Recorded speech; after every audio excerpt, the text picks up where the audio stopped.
ስትመጡ ማለት ነው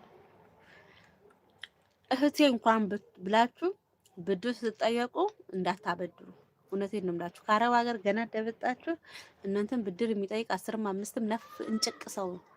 እኔ እህቴ እንዳትቆጣኝ እንጂ ኢትዮጵያ ውስጥ ብድር ከ150 ሺህ ብር ብቻ በላይ ሰጥቼ ተክጃለሁ። እውነቴን ነው የምላችሁ። በእምነት ሰጥቼ ማለት ነው። ተቸገር ምናምን ብሎ ሲያለቅሱ ሰጥቼ ከ150 ሺህ ብር በላይ ተክጃለሁ። ግን ትምህርት ሆነውኛል። ትምህርት ሆነውኝ አሁን 1 ብር ለሰው አላበድርም። 1 ብር ማለት ነው። አታበድሩ።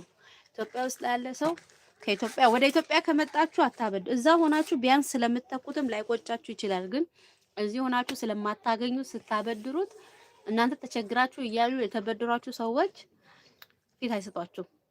እቤት ራሱ ስትሄዱ መኝታ ክፍል ሆነው የለችም በሉ ብለው የለችም ወታለች እንዲህ ቦታ